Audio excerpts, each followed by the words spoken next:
अनंत सिद्ध परमेष्टि भगवान की, वर्तमान जिन शासन नायक श्री वर्धमान महावीर भगवान की, परम पूज्य चारित्र चक्रवर्ती आचार्य श्री शांति सागर जी मुनि महाराज की, परम पूज्य सिद्धांत चक्रवर्ती श्वेत विचाचार्य गुरुदेव श्री विद्यानंद जी मुनि महाराज की, विश्व कल्याणकारक अहिंसा प्रधान श्रीमद विश्व धर्म की,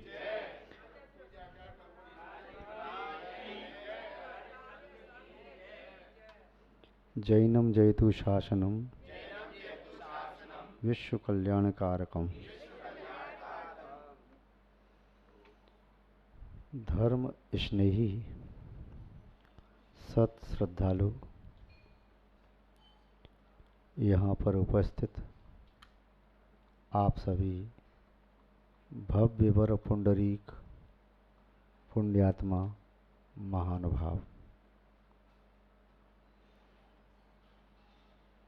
जीवन ऐसा लगता है जैसे हम और आप किसी खेल के मैदान में उपस्थित हों और वहाँ पर कोई प्रतिस्पर्धा चल रही हो। आज के व्यक्ति की मानसिकता इतनी सी बन रही है कि वह किसी तरह से अपने आप को बड़ा सिद्ध करे। उसकी रुचि अपने आप को बड़ा सिद्ध करने में है, बड़ा होने में नहीं।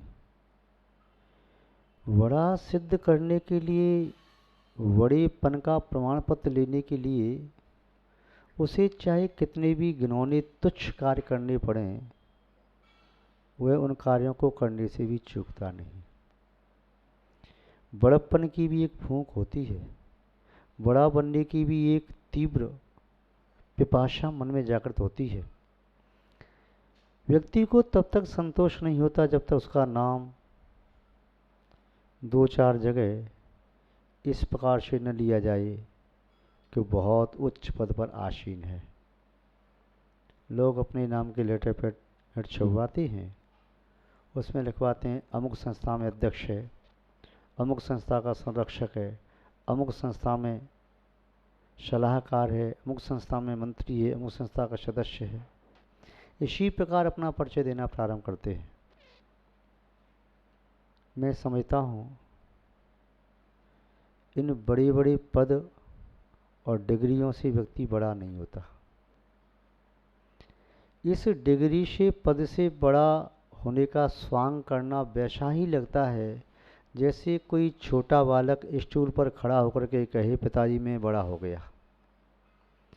वे बालक का बचपना लगता है, किंतु बड़ों का बचपना ये लगता है जो व्यक्ति अपनी आत्मा में गुणों को प्रकट किए बिना केवल बाह्य अपना पर्दा, अपना पद और कद बढ़ा करके बड़े होना चाहते हैं। अपनी बड़ी फोटो लगाने से व्यक्ति बड़ा नहीं हो जाता और बड़े बड़े लंबे चौड़े कपड़े पहनने से व्यक्ति बड़ा नहीं हो जाता। नाम बड़े बड़े मोटे अक्षरों में लिखाने से व्यक्ति बड़ा नहीं हो जाता। बड़े होने के लिए उसे बहुत नीचे से चढ़ना प्रारंभ करना पड़ता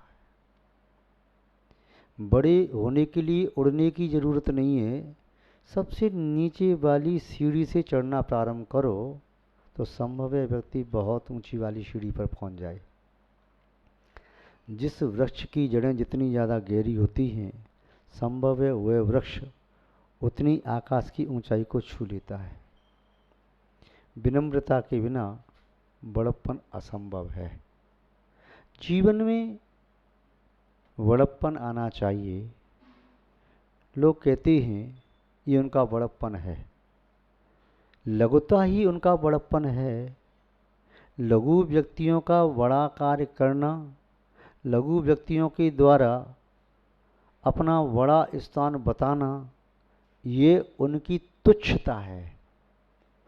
किंतु बड़े व्यक्ति के द्वारा छोटे से कार्य को भी वे हिचक सहजता में करना, ये उनका बड़प्पन है। महानुभाव, बड़ा आदमी वह है कि उसके साथ में बैठा हुआ छोटा आदमी अपने आप को ये महसूस न करे कि मैं छोटा हूँ। बड़ा आदमी वह है जो अपने से कितने भी छोटे व्यक्ति को आत्मीयता से अपने बराबर बिठा करके उसे तुच्छता का अनुभव न होने दे। बड़ा आदमी वह है जिसमें इतनी उदारता हो कि उसकी उदारता से हर व्यक्ति लाभान्वित हो सके। बड़ा आदमी केवल अपनी प्रशंसा अपने आप करने से नहीं बनता। बड़ा आदमी बनता है दूसरे के गुणों की प्रशंसा करने से। बड़ा आदमी बनता है अपनी गलती स्वयं स्वीकार कर लेने से। दूसरों पर दोषारोपण करने से कोई आए तो बड़ा नहीं बना। बड़ा आदमी वह नहीं है जो सबकी आलोचना कर रहा है। बड़ा आदमी तो वह है जो सबके लिए आदर्श बना है। जब हम सबके लिए आदर्श बन जाएंगे तब छोटी हमारी स्वयं अनुयायी बन जाएंगे। बड़े बनकर के दूसरों की आलोचना करना बड़ा सरल है, किंतु आदर्श प्रस्तुत करना बड़ा कठिन है। बड़ा आदमी वह नहीं है जो सबको प्रभावित कर दे। प्रभावित करने का काम तो मदारी भी कर सकता है, विदूषक भी कर सकता है, कि स्वांग रचने वाला भी कर सकता है। आप किसी से भी प्रभावित हो सकते हैं, एक ऐड करने वाला व्यक्ति भी कर सकता है। प्रभावित करना अलग बात है, किंतु बड़ा आदमी वह है जिसके माध्यम से आपका जीवन केवल प्रभावित नहीं हो, परिवर्तित हो जाए। वह वास्तव में बड़ा आदमी है। और दूसरों से प्रभावित होना बड़ा सरल है, किंतु अपनी क्रियाचर्या से दूसरों को इतना प्रभावित कर दो कि वह अपनी बुराई को छोड़ करके तुम्हारी अच्छाई का अनुसरण करने लग जाए, तभी वास्तव में वह बड़ा आदमी है। यदि ऐसा करने में वह समर्थ नहीं है तो समझो वह अभी बड़ा आदमी नहीं है। हम तो छोटे हैं, बड़े अदब के साथ प्रणाम करते हैं तुम्हें। हम तो छोटे हैं, बड़े अदब के साथ प्रणाम करते हैं तुम्हें। जरा तुम भी तो सोच लो तुम्हारे अंदर कितना बड़प्पन है। यदि बड़ा व्यक्ति ये सोच ले कि मेरे अंदर वास्तव में कितना बड़प्पन है, क्या वास्तव में इस बड़प्पन के योग्य में हूँ, नहीं हूँ, तो उसे पहले उस बड़प्पन को अंदर से पैदा करना चाहिए।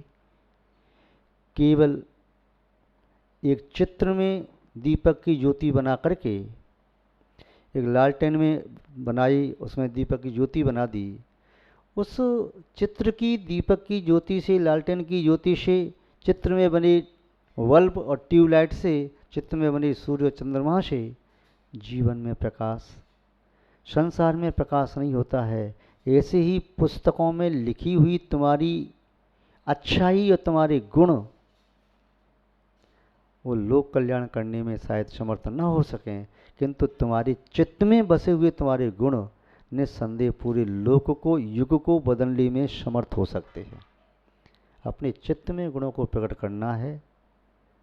जिसके चित्त में गुण प्रकट हो जाते हैं, फिर उसे दूसरे से कहना नहीं पड़ता कि मैं बड़ा आदमी हूँ।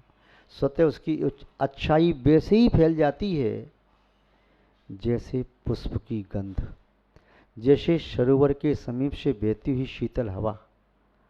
हवा की तरह से गुण और दोष की चर्चा करने वाले व्यक्ति संसार में बहुत हैं, उनकी कमी नहीं है। बस तुम तो एक काम करो, अपने अंदर गुणों को प्रकट करने का पुरुषार्थ करो। हवा की तरह से चर्चा करने वाले व्यक्ति तुम्हारे गुणों को बहुत दूर तक ले जाएंगे। जैसे हवा पुष्पों की सुगंधी को ले जाती है, झील के समीप से बहने वाली हवा उसकी शीतलता को दूर तक ले जाती है, हिमालय पर्वत से स्पर्श करती हुई हवा आसपास के वातावरण को शीतल कर देती है। वैसे ही तुम्हारे अंदर यदि गुण होंगे तो सहज में प्रकट होते चले जाएंगे, कहने की आवश्यकता नहीं पड़ेगी। महानुभाव, बड़ा कैसे बनता है? लोक व्यवहार में जिसे बड़ा कहते हैं वह कैसे बनता है आप सब लोग समझते होंगे। वह उड़द का दाना पहले दाल बनता है, दाल बनने के उपरांत उसे पानी में भिगोया जाता है, उसके उपरांत उसे पीसा जाता है, उसके उपरांत उसे गरम गरम तेल में कढ़ाई में छोड़ा जाता है, फिर वह बड़ा बनता है। जिसे लोक में बड़ा कहा जाता है, उसके लिए भी इतना परिश्रम, इतना संघर्ष का सामना करना पड़ता है, इतनी अग्नि परीक्षा देनी पड़ती है, इतना कुटना पिसना पड़ता है। समझ लीजिए, जिस व्यक्ति को बड़ा बनना है उसे भी इस प्रकार की परीक्षा देने के लिए सदैव तत्पर रहना चाहिए। बड़ा वह कहलाता है आपकी दृष्टि में जो ऊपर वाली सीढ़ी पर पहुंचा है, अर्थात उसने इतनी सीढ़ियां पार की हैं।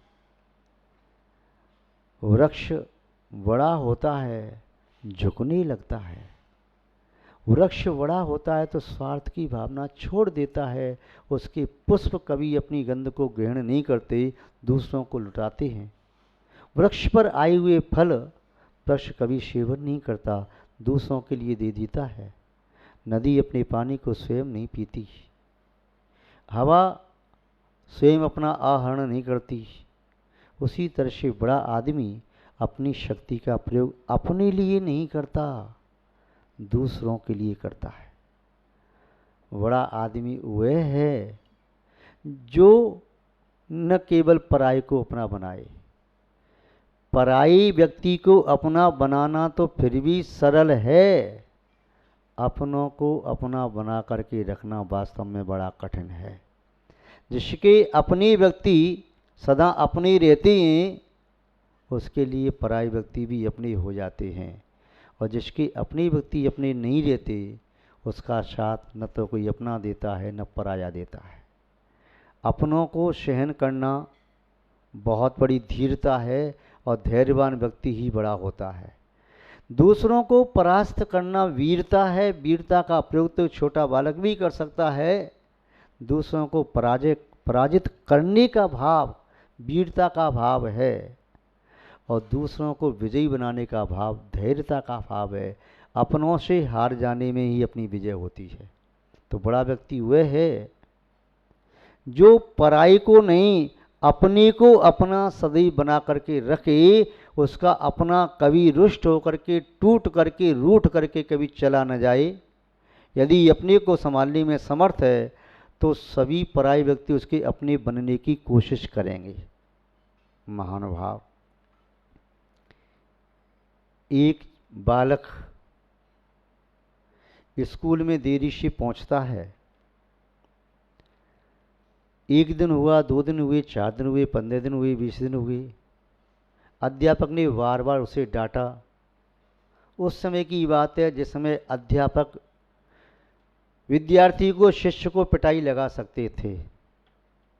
वह बालक अध्यापक की पिटाई सहन करता रहा कई दिनों तक। अध्यापक ने कहा, कारण क्या है? इसके माता पिता से कहना चाहिए, ये स्कूल में देरी से आता है। अध्यापक उसके घर पहुंचे। पिता नहीं थे, केवल उसकी माँ थी।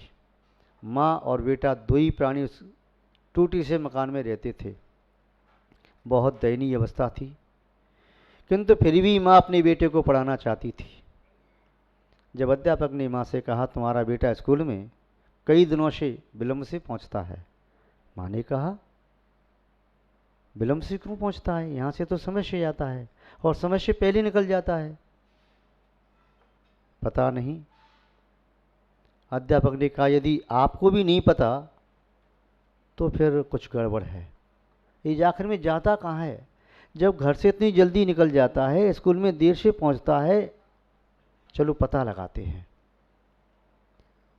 एक दिन अध्यापक समय से पहले उसके घर आ गए और वह बालक घर से निकला। वो छुपके देख रही थी बालक कहाँ जाता है। बालक की माँ भी पीछे पीछे जाती है कि आखिर में मेरा बालक जाता कहाँ है। पीछे पीछे गई माँ और अध्यापक भी पीछे पीछे जा रही हैं। वह बाजार में पहुंचा। बाजार में पहुंच कर के एक दुकानदार के पास पहुंचा। उस दुकानदार की दुकान की सफाई की, उसका सामान लगाया, पानी भर कर के लाया, और ये जो कुछ काम करना था, बोरा ऊपर से उतार के नीचे रखा, कार्टून यहाँ से वहाँ रखा। उसने कहा अब तो बस हो गया। उसने कहा 3 दिन और करेगा तब मिलेंगे। मतलब अभी उतने पैसे नहीं हो पाए। ठीक है, मैं 3 दिन काम करने और आ जाऊंगा। अध्यापक और माँ लौट करके आ गई।